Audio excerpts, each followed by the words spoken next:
Hi there, I'm Jamie Taylor. Welcome to Your Health Matters, brought to you by Kingman Regional Medical Center, your community-owned hospital. This program has different guests on it each week where we talk about different services, programs, and health issues relevant to you and your family. I hope you'll stay tuned because I've got a really exciting guest for the program today. We'll be back right after these messages. Welcome back to Your Health Matters. My guest today is Debbie DeMarce. She's the infection I can never say that word. Preventionist, which means you help prevent infections being spread in the hospital, right? Okay. So I got that straight. Okay. So let's talk a little bit about Deb before we talk about flu and all those other horrible infections that wander around the world.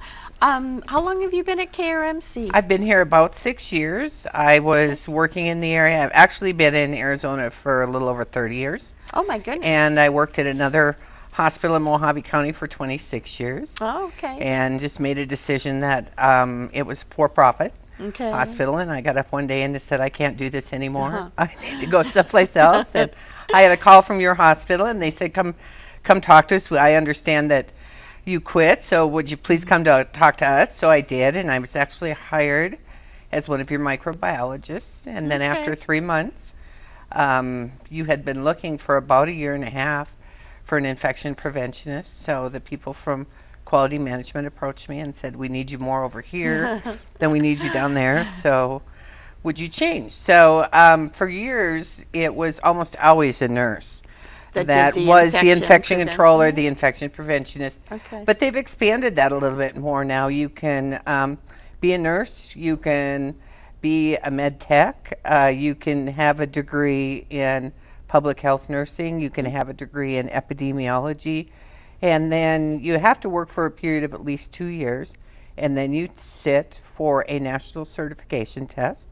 So you can be certified, and once you do that, that's basically accepted internationally that you are qualified to perform the job of infection prevention. So what does performing an infection preventionist mean? What does that mean? We used to years ago in hospitals, we kind of ran around and tried to prevent the transmission of one infection to another, from one patient to another patient. And we called that infection control, and we're much, much more proactive now that we don't want to control them once they happen or occur. We want to prevent them long before. Hence the name preventionist. Long before it happens. And as you know, in a hospital situation, we have so many patients who come to us with infections, whether it be a wound infection or a skin infection or a lung infection or a urinary tract infection.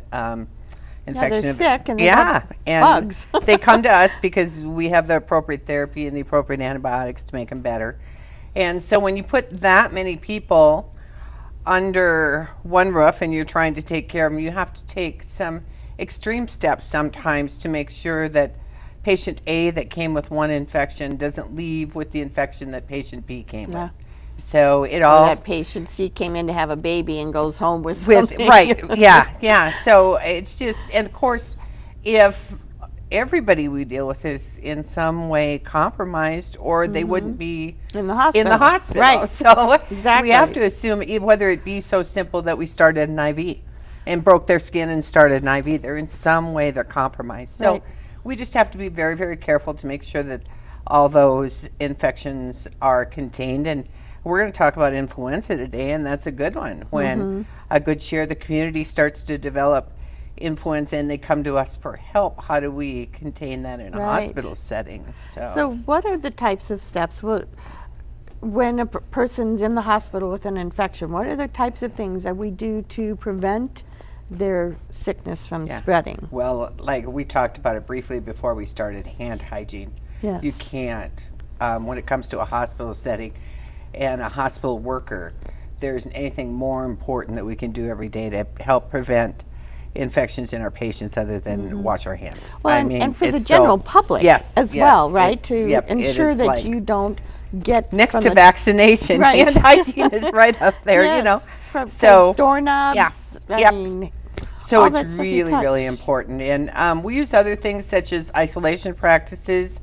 If we have a disease that's known to be spread by contact, we use contact isolation, which is whoever's caring for you might wear gloves, Okay. or they might wear a gown to protect themselves, so that if they come in contact with the bacteria, they take the gown off and leave it in the room, and they don't carry it out to another patient or a nurse's station or something else. So then we also use masks, several different types of masks. If somebody has a respiratory illness such as influenza, you might have a nurse that comes in and wears a surgical mask, and And that's they're not simply trick-or-treating. They're yeah, actually yeah, that's simply because if you cough or sneeze, or even sometimes when you talk, you might actually put some of the bacteria that are causing the illness into the air, and we need to make sure that our staff doesn't breathe that in. Sure. And get it to their mucous membranes, and then develop them. And then they pass it to another They pass patient. it to the next person, another, or whether it be a worker, a patient, or their family, or. And I guess we should have mentioned that when we talked before, is our work in infection prevention doesn't necessarily stop at the doors to the hospital. We're also very, very responsible for not only our patients, but our employees, that they can come to work safe and go home safely, and then their families and their children and the people that they deal with. And we basically are responsible for the whole community. I was just going to say, that Because sounds like Kingman. if there's a or bad Mohawk infection, County. you Yes. know. So it's really, by all means, our responsibility doesn't stop at the doors. It goes all the way out to the community and way beyond. Okay. So we can talk now a little bit maybe about the influenza, Yeah. the vaccine, the importance of getting that flu shot. Yeah. Why is it so important, Debbie? It's very important because some of the statistics are just really scary, especially if people have certain health problems. If you have we've been kind of blessed because we had the 2009 pandemic, and then in 2010 and 2011, we really didn't have much of a flu season. Right, So we But I kind of thought that was because we did such a great job of getting everybody vaccinated. no, it just wasn't out there. Okay. But you know, But it trying- probably helped that we got everybody vaccinated. Trying to right? predict flu season is just like playing roulette. You know, I Okay. mean, you just don't have a clue How it's what's going to gonna- happen. Every year it's just kind of a guess. And so 2009 was the pandemic, 2010, 2011. We don't know if we're gearing up for a heavier one.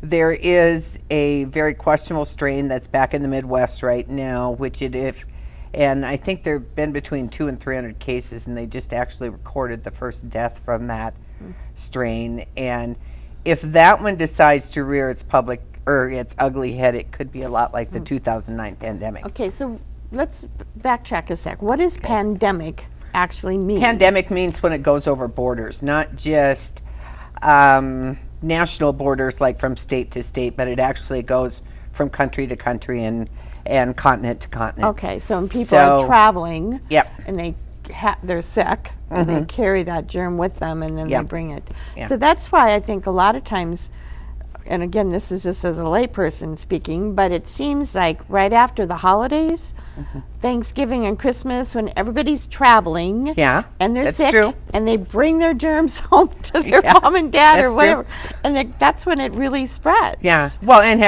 there are a few other things. I mean, I think you're totally right along that lines, but what are some of the other things you do over the holidays? Do you go out more? Right. Do you yeah, socialize more? party, Yeah. You go into big groups, even if they're church affairs, and yeah. you have a lot more dinners and celebrations. and it's that social exactly, it's that interaction interaction, and you're getting. shares the germs. Yep. Yeah, it does. Exactly. So you're totally right on that. That happens. So, and of course, it's that time of the year, the temperature's a little bit colder, and we kind of see it here in Arizona, that we don't really start to see the flu until we start to see our snowbirds arrive. And many times it's too early when they left up there to have gotten their flu shot, or they wait and get it when they're down here. And unfortunately, it starts sometimes early in the year in there. other places. So It's colder. Yeah. So the Yeah. cold kind of helps that flu bug get going. It kind of helps it get going because what do we do when it gets cold? We spend a lot more time indoors. We spend a lot more time in groups. We're not outside as much by You don't ourselves. get all the fresh air. Yeah, And a lot of your activities are in closed rooms Right. with a lot of, they're not So all the bugs picnics are and staying ball right games. there. And, you know, I mean, when you think about if you sat and looked at what you did 3-4 days a week during the summer and 3-4 days a week during the winter, you would probably sit and realize that you spend a lot more time in the winter indoors, Sure. That not makes sense. outdoors as much with other people. And Right. so it just has a chance to spread. Okay, that makes So, sense when yeah. you think about it that Same with way. schools. I mean, Yeah, your kids school starts rarely get anything that during really the turns summer. into pandemic during the summer, but put a bad flu year in the fall or winter when kids are in school, and it just spreads like wildfire. Well, it seemed, I know, seemed like, remember when my boys, a couple of years Yeah. ago now, they're in their 40s, but when they first started school, I mean, they've Yeah. been healthy, only went in once a year for their checkups or if they had Yeah. stitches, whatever. But then as soon as they started school, they started bringing stuff home with Everything, them. yeah. And of course, then Yeah. they shared it Bunch with of everybody. kids in closed spaces, you Yeah, know, not real yeah. conscious of surfaces and hand hygiene. It's just bound to So happen. that, again, we go back to that hand washing, Hand hygiene how is so important it important. is, and to wipe surfaces down Yeah. because everything we touch. Yeah. I think it was on the radio last year, they had a radio commercial that talked about how many times we touch things and then Yeah. touch our face, Yeah. which of course that's the other worst thing Yeah. you can do, touch your mouth, and Yeah. I'm horrible about that, or rub your eyes, and then Yep. you're just Yeah, the eyes are just that might as well have a welcome sign when it comes to viruses because is that because of the moisture? yeah, What- oh, I mean the eyes is just let so many viruses into your body. They're just Really? yeah. So it's just really just don't rub your eyes, especially Okay. if you don't do hand hygiene. Oh yeah. So if you Yeah. wash your hands, because I know I'm Yeah. notorious for rubbing my Yeah, eyes. They get yeah. itchy and Yeah. with allergies. And Yeah. So just importance of washing hands all the time. Okay. So vaccinations. People are afraid of shots for a number of reasons. I always said I didn't have to worry about my sons becoming drug addicts because they both hated needles. Yeah.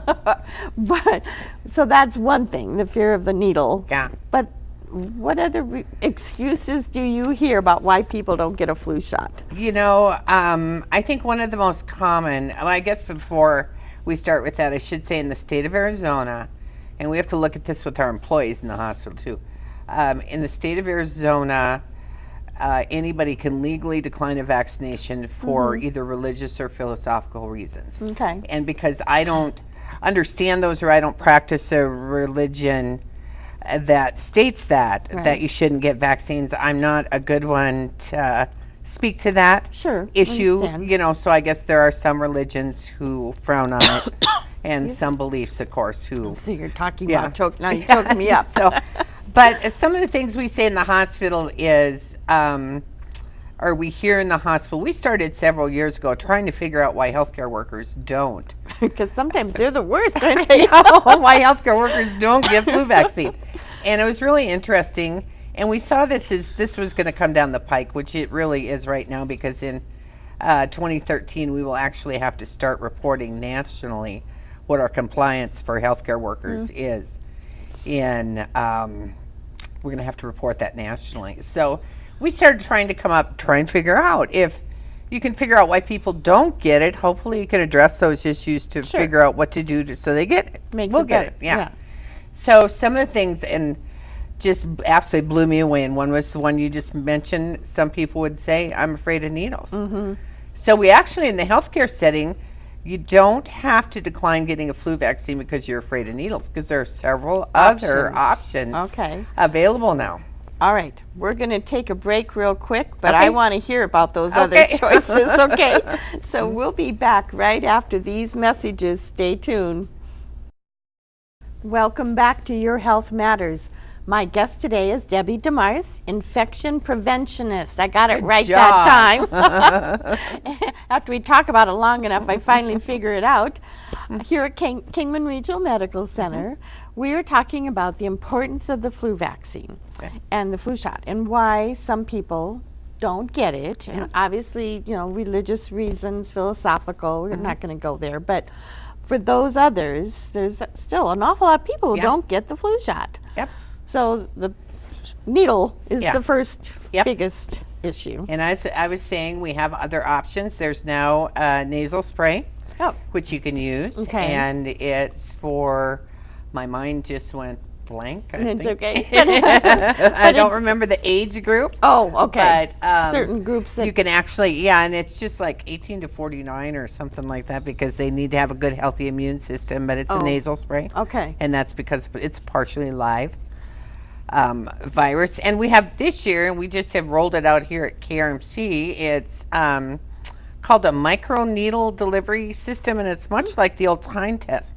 Like you used to get TB tests. Oh, yeah. They're the little thing that just barely. Yeah. Yeah, and we ordered them. They were first approved by FDA after the flu vaccine came out last year. So we ordered about 50 of them.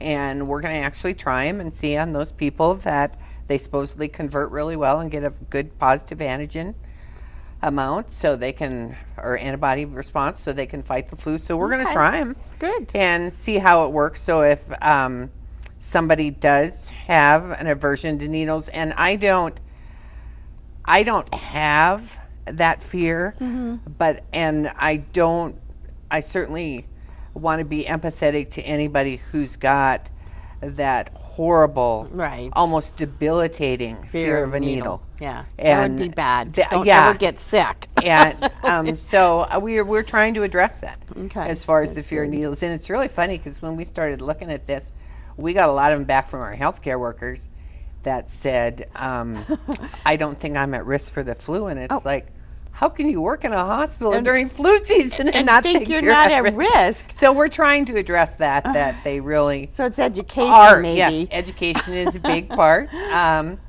Some of the other ones is I got the flu shot once and it gave me the flu. Oh, yeah. Well, I hear that from people. 20 years ago, yeah, I got the flu shot and I got the flu. sick. Well, you didn't get the flu, but you got another virus.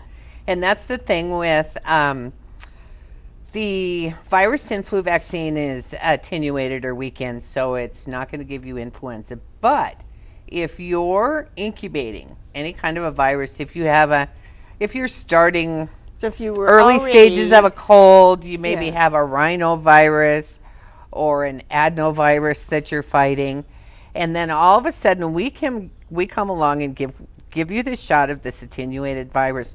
We're saying to your immune system, wake up, come and fight me, form antibodies against me. And so your immune system is like, oh my gosh, I got to get over there.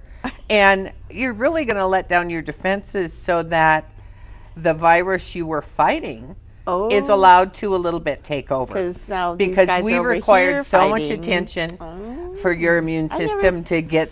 So you didn't get the flu. You got some other virus, some other something you were incubating. And it was just, we challenged your immune system a little bit much, and the one kind of got a handle. So you're not going to get the flu.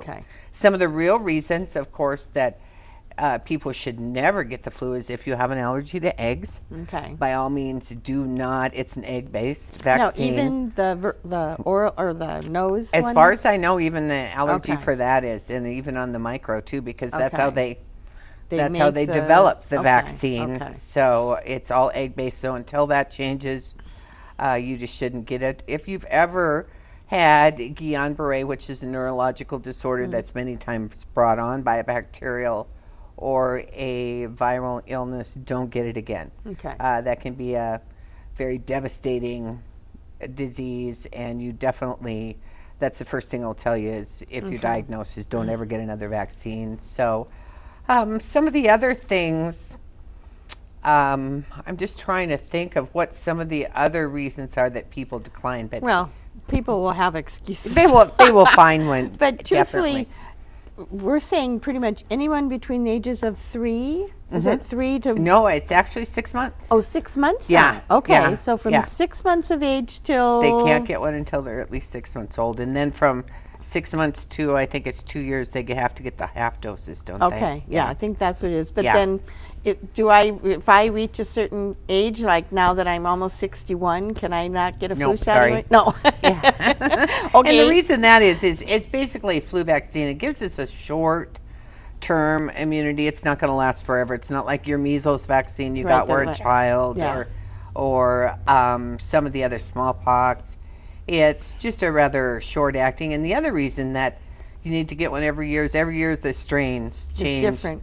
There are thousands of strains of flu, And they have to actually really predict this sometimes Kind of several get a years in crystal advance ball out. as to which ones they do that. A lot of it's followed on computer, and what's absolutely amazing to me is they're right most of the time. That is amazing. Only a couple times can I think of in my career in health care that they were totally wrong Or and they missed a missed strain. it.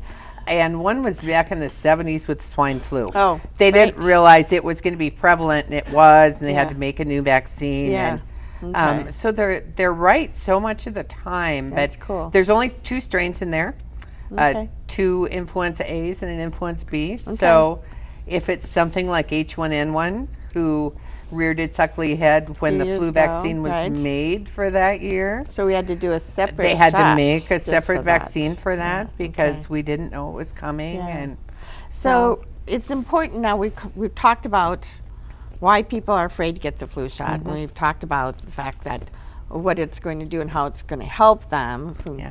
So now I want to make sure people know they can get the flu shot at a number of different places. Yes. Just Yeah. by going to their doctor. Yep. If they've got insurance, they can just go to their doctor and ask, get an appointment and ask for the flu shot.